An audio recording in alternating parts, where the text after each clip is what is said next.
আজও সরকার শুধু মেয়েদের পক্ষেই কথা বলে। বন্ধু, কোনো সিদ্ধান্ত নেওয়ার আগে একবার নয় 10 বার ভেবে নিও। তার কারণ হলো, তোমার আজকের এই সিদ্ধান্তটা তোমার আশেপাশে জড়িয়ে থাকা মানুষগুলোকে কথায় কথায় ওঠাতে পারে, বসাতে পারে, কাঁদাতে পারে, হাসাতে পারে। তাই আজকে কোনো সিদ্ধান্ত নিতে হলে শুধু নিজের কথা না ভেবে তোমার গোটা পরিবারের কথা ভেবো, তোমার আশেপাশে তোমার ভালো চাওয়া মানুষগুলোর কথা ভেবো। কারণ তোমার আজকের একটা সিদ্ধান্ত তাদের জন্য আগামী দিনের আশীর্বাদও হতে পারে, আবার আগামী দিনের অভিশাপও হতে পারে।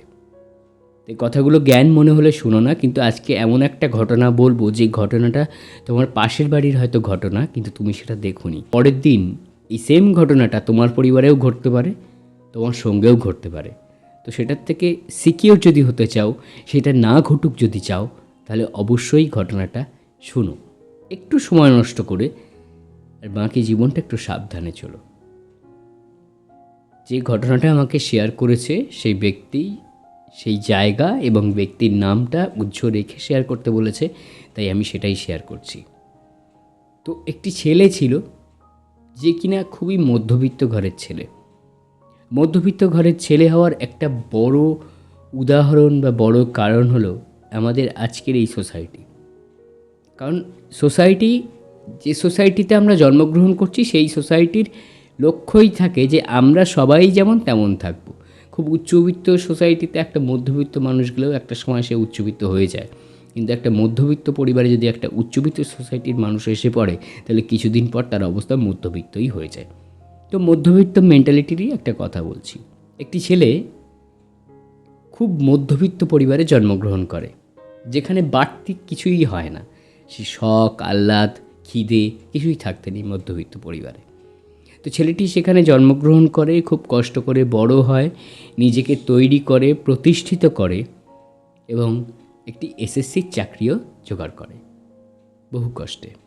সেই এসএসসি চাকরি পাওয়ার পর সে এবং তার পরিবারবর্গ খুবই খুশি থাকে যে এতদিন দারিদ্রতার ভিতরে কেটেছে, এবার জীবনটা হয়তো একটু সুখের আনন্দ বা সুখের আলো দেখতে পারে। তো সেই ছেলেটি সিদ্ধান্ত নেয় তাকে একটা বিবাহ করতে হবে। তার কারণ তার বাবা মা বৃদ্ধ হতে শুরু করেছে। তো সেই ছেলেটি বিয়ে করে এবং অ্যারেঞ্জ ম্যারেজই হয়। তো যে মেয়েটিকে বিয়ে করে, প্রথমে সেই মেয়েটিকে দেখে তার পরিবারের অতটা পছন্দ হচ্ছিল না, যে মেয়েটি একটু বেঁটে, একটু গায়ের রং চাপা। কিন্তু ছেলেটির সঙ্গে মেয়েটি এমনভাবে কথা বলা শুরু করে, এমন ফোন কল, মেসেজ, টেক্সট, ছেলেটি একটি অস্বাভাবিক মায়ায় পড়ে যায়। যে ঘটনাটা হওয়া স্বাভাবিক। তো এই মায়ায় পড়ে যাওয়ার ফলে ছেলেটি তার প্রেমে পড়ে যায় এবং তাকে পত্নী হিসেবে ঘরে আনে। প্রথম কিছু মাস খুব ভালোভাবেই চলে তাদের সংসার। ধীরে ধীরে শুরু হয় ছেলেটি এবং মেয়েটির বনিবনার অভাব। বাড়িতে যখন তখন অশান্তি লেগে থাকে। বৃদ্ধ বাবা মা সেটা কখনো মানতে পারেন, কখনো মানতে পারেন না। অধিকাংশ সময় তারা তাদেরকে বোঝানোর চেষ্টা করেন, কিন্তু দুটো মানুষ সম্পূর্ণ দুই মেরুর হয়ে যায়। তো ইতিমধ্যে ছেলেটি জানতে পারে মেয়েটি একটি অন্য সম্পর্কে জড়িয়েছে। তো প্রথমে ছেলেটি মেয়েটিকে বোঝায় যে এটা কেন করছো, তুমি একজনের এখন স্ত্রী, তোমাকে তো বোঝার দরকার। মেয়েটি কিছুতেই কিছু বুঝতে চায় না। যখন বোঝানোতেও আর কোনো কাজ হচ্ছিল না, তখন সে নিরুপায় হয়ে তার শ্বশুরবাড়িতে জানায় তাদের মেয়ের কীর্তিকলাপ। তো যখন জানায়, শ্বশুরবাড়িও বিষয়টা নিয়ে নিরুদ্বেগ ছিলেন, খুব একটা আগ্রহ দেখায়নি বা মেয়েকে বোঝানোরও চেষ্টা করেনি। তো ধীরে ধীরে পরিস্থিতি এমন পর্যায়ে যায় যে এক পর্যায়ে গিয়ে মেয়েটি থানায় কমপ্লেন করে যে ছেলেটির ওপর নারী নির্যাতনের। ছেলেটির বেশ কিছু টাকা জরিমানাও হয় এবং তার যে কটি টাকা চাকরি খাতে জমা ছিল, সে কটি টাকা দিয়ে সে জরিমানার টাকা মিটিয়ে দেয় এবং তার জেলও হয়। জেল খেটে যখন বাড়ি আসে, তখনও কিন্তু মেয়েটির তার ওপর থেকে আক্রোশ কমেনি। মেয়েটি ছেলেটির ওপর শুরু করে মানসিক টর্চার। দিনের পর দিন এই টর্চারের মাত্রা বাড়তে থাকে। এক পর্যায়ে গিয়ে মেয়েটি ছেলেটিকে বলে যে তাকে ডিভোর্স দিতে হবে এবং ডিভোর্সের পর খোরপোশের জন্য 20 লক্ষ টাকা দাবি করে মেয়েটি। এবার একটি মধ্যবিত্ত পরিবারে 20 লক্ষ টাকা কিন্তু খুব একটা সহজ ব্যাপার নয়, খুবই কঠিন ব্যাপার। কারণ ইতিমধ্যে যতটুকু সঞ্চয় ছিল ততটুকু সঞ্চয় তো জরিমানার টাকাতেই চলে গেছে। মেয়েটি ছেলেটির ওপর আবার সেই নারী নির্যাতনের কেস করে। এরপর মেয়েটি কোর্ট চত্বরে ভরিয়ে দেয় এক রাশি মিথ্যে প্রমাণে। ছেলেটির আবার জেল হয়। জেল থেকে ফিরে এসে ছেলেটি দেখে তার বাবা ইতিমধ্যে মারা গেছেন, মা প্রচণ্ডভাবে অসুস্থ, তার কারণ মায়ের ওপর মেয়েটি মিথ্যেভাবে অত্যাচার করছে। ছেলেটির কোনো কমপ্লেন্টই থানায় নেওয়া হয় না, কারণ সমস্ত অভিযোগই ছেলেটির বিরুদ্ধে চলে যায়।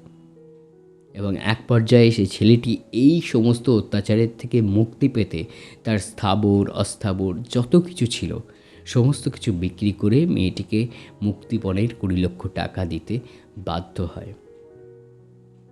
এবং আজ সেই মেয়েটি অন্য একজন স্বামীর ঘর করছে এবং ছেলেটি তার সব কিছু হারিয়ে, বাবা মা, সম্পত্তি, চাকরি, আজ রাস্তায় এক পাগল হয়ে ঘুরে বেড়াচ্ছে। আমাদের সমাজে ঠিক একই ঘটনাই ঘটছে। ঠিক বাড়ির পাশের এই ছোট ছোট ঘটনাগুলো আমরা সেইভাবে নজর দিই না বলে, হিন্দিতে বলে নজরআন্দাজ করে দিই বলে, আজ কিন্তু আমাদের এই রাজ্যে, আমাদের এই দেশে এত বড় একটা ঘটনা ঘটে গেল। যদি আমরা সবাই মিলে এই ঘটনাটার প্রতিবাদ করতাম তাহলে হয়তো এই ঘটনাটা ঘটতে পারতো না, কিংবা এত বৃহৎ আকারে হতে পারতো না। যদি আমরা সবাই মিলে তখনই প্রতিবাদ করতাম তাহলে আজ অন্যায়টা ধামাচাপা দেওয়ার এত প্রচেষ্টা হতো না। সেই মেয়েটি যখন আরেকজনের ঘর করতে যাচ্ছে, সেই বোকা ছেলেটিও কিন্তু সেই মেয়েটির অতীতকে জেনে নিয়ে তারপর তাকে বিয়ে করতে যায়নি, বা যদি বিয়ে করতে যেত তাহলে হয়তো তার জীবনে এত দুর্দশা আগামী দিনে অপেক্ষা করতো না। তাই কারোর সঙ্গে কোনো সম্পর্কে জড়ানোর আগে, কোথাও কথা দেওয়ার আগে, কোনো সিদ্ধান্ত নেওয়ার আগে অনেকবার ভেবে নাও। নিজের পরিবারের থেকে আগে সিদ্ধান্ত নাও তারা কি চাইছে। প্রতিটা মানুষ আমাদেরকে মোহে ফেলতে চায়, কিন্তু আমরা কতটা তাদের মোহে পড়বো সেটা আমাদের সিদ্ধান্ত। আজকের মতো ভিডিও এখানেই শেষ করছি। ভিডিও ভালো লাগলে, এই ধরনের ভিডিও আরও জানতে এই চ্যানেলটিকে সাবস্ক্রাইব করো, লাইক করতে ভুলো না, কমেন্ট করতে ভুলো না, অ্যান্ড অবশ্যই ভিডিওটাকে শেয়ার করতে ভুলো না, যাতে এই ধরনের ঘটনার রিপিটেশন আগামী দিনে আর কোনো ঘরে না হয়। সবাই ভালো থেকো, সুস্থ থেকো, ফিজিক্যালি অ্যান্ড মেন্টালি। দেখা হচ্ছে পরদিন নতুন কোনো ভিডিওয়ে।